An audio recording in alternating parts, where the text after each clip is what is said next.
slap. The sound echoed throughout the hall. Those who were in the hallway to witness everything either stopped and stared without rushing to help, or whispered amongst themselves, encouraging the drama. Sarah White stood in the crowded hallway of Miller High, with a hand pressed to her cheek. Standing in front of her was her sister Veronica, the real daughter of the Whites. "How dare you flirt with my man?" Veronica said in a snobby voice, her nose up in the air as she looked down at Sarah, as if she were a literal bug. "I didn't flirt with anyone." Sarah defended herself, her hand still resting against her throbbing cheek. Veronica huffed, her chest popping out like a proud peacock. "Everyone knows you have eyes for Brad. And everyone saw you talking to him," Veronica said, acting as if she had every right to be angry. "Brad." Sarah thought to herself, why would I ever flirt with him?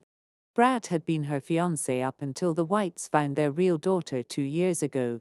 When Veronica was 4, she had been kidnapped. While searching for their daughter, the Whites came upon Sarah. They took one look at Sarah and decided to take her in as their second daughter. When Sarah was 10, they announced her engagement to Brad Willis. Sarah was never particularly fond of Brad, but since her marriage to Brad was what the Whites wanted, Sarah went along with it. But that all changed when Veronica came back. Brad took one look at the real White daughter and instantly called off his engagement with Sarah. When that happened, Sarah had felt nothing, not sadness, not pain, not joy, just nothingness. "I never liked Brad," Sarah said in a firm voice, her hand dropping from her stinging face. "And I never talked to him. Not today, not yesterday, not any day this week or last." Sarah's words rang with loud confidence that was firm and unwavering in the hallway, causing some of the whispers to die down. Veronica's cheeks puffed out as anger flushed through her. "You're lying," Veronica accused. "I was engaged to him because that's what our parents wanted, but I never had feelings for him." "Not then and certainly not now," Sarah declared, her voice steady and firm. She turned to leave, growing tired of all the tantrums and drama theatrics Veronica always threw her way. The students who were watching parted, making room for Sarah to leave. Behind her, Veronica screamed out insult after insult. "That was good." Sarah looked over to where the voice was coming from and found their neighbor's son. Julian was leaning against the wall, his arms crossed over his chest. Julian pushed off against the wall and fell into step beside her. "What made you decide to stop pretending?" His eyes lingered on her. Sarah shrugged her shoulders, her eyes on the hallway ahead of them. "I grew tired of it. Besides, we're graduating soon." Sarah may have loved the Whites like they were her real parents, but that could only last for so long with Veronica around. Veronica was just too much to handle. And Sarah could no longer stand being in the same house as Veronica. "What about the Whites?" Julian asked. "I'll still be their daughter. I'll be there if they ever need me," Sarah answered truthfully. The two of them made their way to class, the one they were almost late for because of Veronica. After school ended, the homework light with graduation just around the corner. Sarah walked beside Julian as they headed towards his car. "Sarah." Sarah paused when she heard her name being called. She turned around to find a furious-looking Brad marching over to her. "What the hell have you been telling Veronica?" He shoved her in the shoulder, catching her off guard. She stumbled back a step before catching herself. "What the hell?" Julian screamed, running over to Sarah's side. "What was that for?" Julian demanded, grabbing Brad by the collar of his shirt. Caught off guard, Brad looked at Julian with a puzzled expression. His face then turned into a twisted sneer. "You're telling Veronica and everyone else that you'll do anything to get me back, but yet you're stringing this guy along as well." Brad shook his head, that insufferable sneer still on his face. Julian blinked, looking as if he couldn't understand Brad's train of thought. "Ask anyone present today," Sarah started, her voice firm but with a cold undertone. "I have plenty of eyewitnesses who heard me say how I want nothing to do with you." She opened the passenger door to Julian's car. "Julian, leave him. He's not worth it," Sarah said, sliding into the car. "He's too stupid to even see through Veronica's jealous-laden lies." Sarah then closed the car door with a click of finality. Julian smirked before releasing Brad. Can't argue with those words. Julian then walked around to the other side of the car and got into the driver's seat. Instead of going right home, Julian drove them downtown to a district building. It was the building that she and Julian had opened together without anyone knowing. It was their own personal business venture. "Why are we here?" she asked. They had a proxy who managed the business for them as a figurehead, and any deals or acquisitions that needed their approval were sent to them via email. Julian smiled wickedly as he opened the door for her. "It's your 18th birthday in a few days. I wanted to be the first to celebrate," Julian replied with that same wicked smile. Sarah looked around the underground garage with a frown. "Then why are we here?" Julian grabbed her hand and led her to the private elevator. "You'll see," was all he said before pressing the button for the elevator. The two of them rode the elevator up to the top floor. Darren, their proxy, was standing there waiting for them. Darren nodded to them, wished Sarah a happy birthday, then left. Julian, still holding on to Sarah's hand, led her into the private office. The lights were off in the office, but it wasn't dark because multiple electric candles were flickering with life, brightening the room. On the coffee table sat a vase filled with her favorite flavors. Sarah turned to look at Julian with a raised brow. "This feels more like a date than a surprise birthday celebration." Julian chuckled at her words. "It's actually a proposal, not a date," Julian clarified. Sarah stepped into the room with a small shake of her head. She sat down in a chair and narrowed her gaze onto Julian. "When have I ever given off the impression that I wanted to marry you?" Julian sat down across from her, a warm and relaxed smile on his face. "You didn't, but you have to admit that I'm a much better choice than Brad. And I know you pretty well," Julian pointed out calmly. Sarah found herself laughing. Her calm expression broke into a smile. "That's true. Fine. Let's hear this proposal of yours." Julian reached for a box that had been hidden by the flowers and handed it to her. Inside wasn't a ring, but a key. "The house you always liked on Songbird came up for sale, so I bought it." The house on Songbird was a 2-story, yellow home with a white picket fence. She had fallen in love with the simple home when she was a kid because that was a place where she always thought a loving family would live. "So," Sarah began, "you're proposing to me with a house?" Julian nodded. "I am." Sarah closed the box and put it in her purse. "To be honest, I never expected this," she admitted. Julian gave her a long look. "I know I hid it pretty well when we were kids since your parents wanted you to marry Brad, but I have always admired you."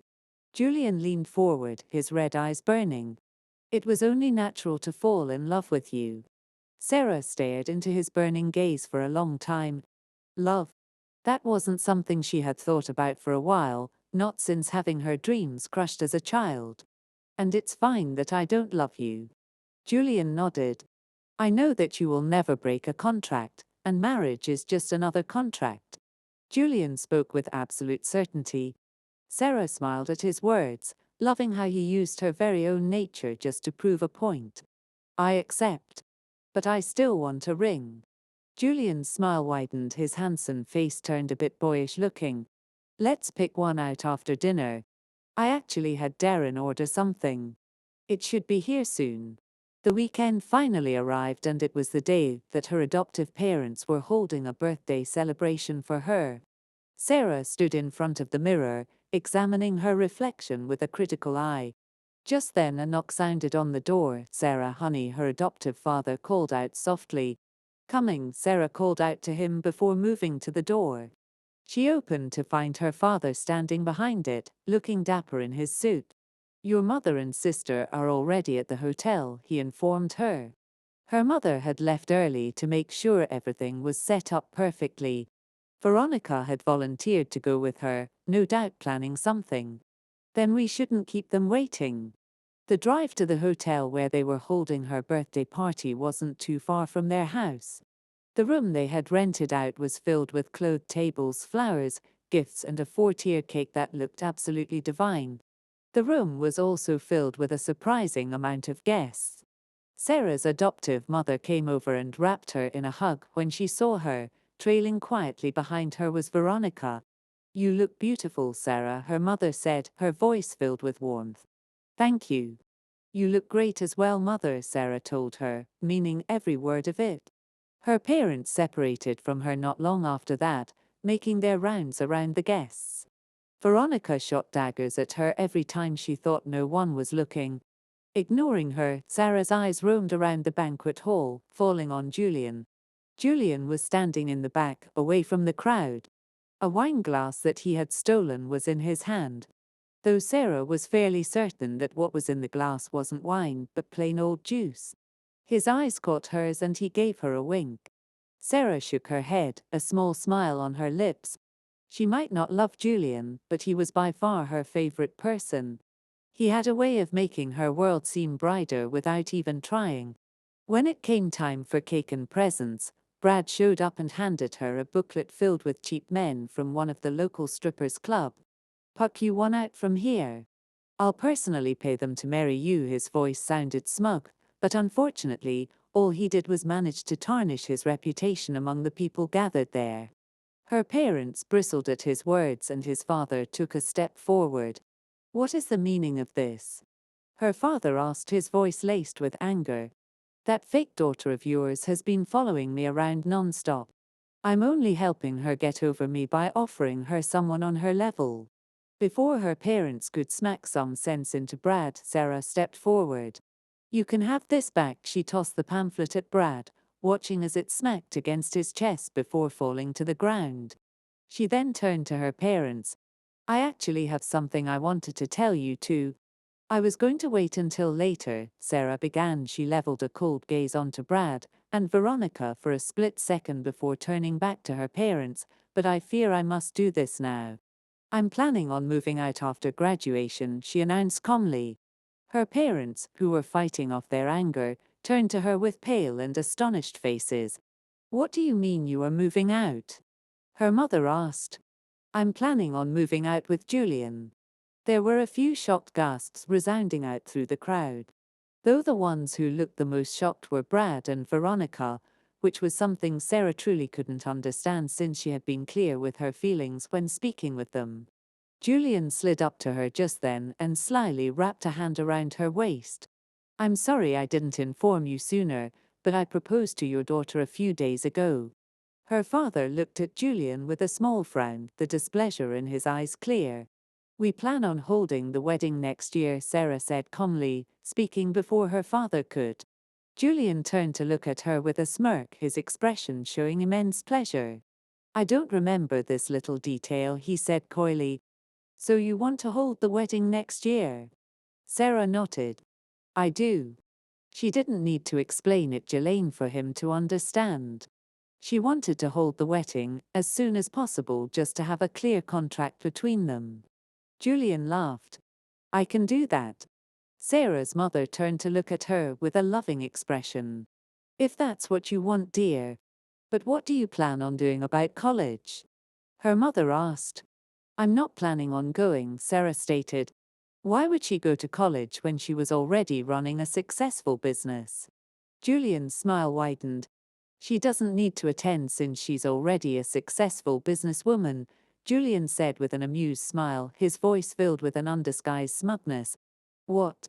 Veronica screeched. "What do you mean she's a businesswoman? And when did the two of you start dating?"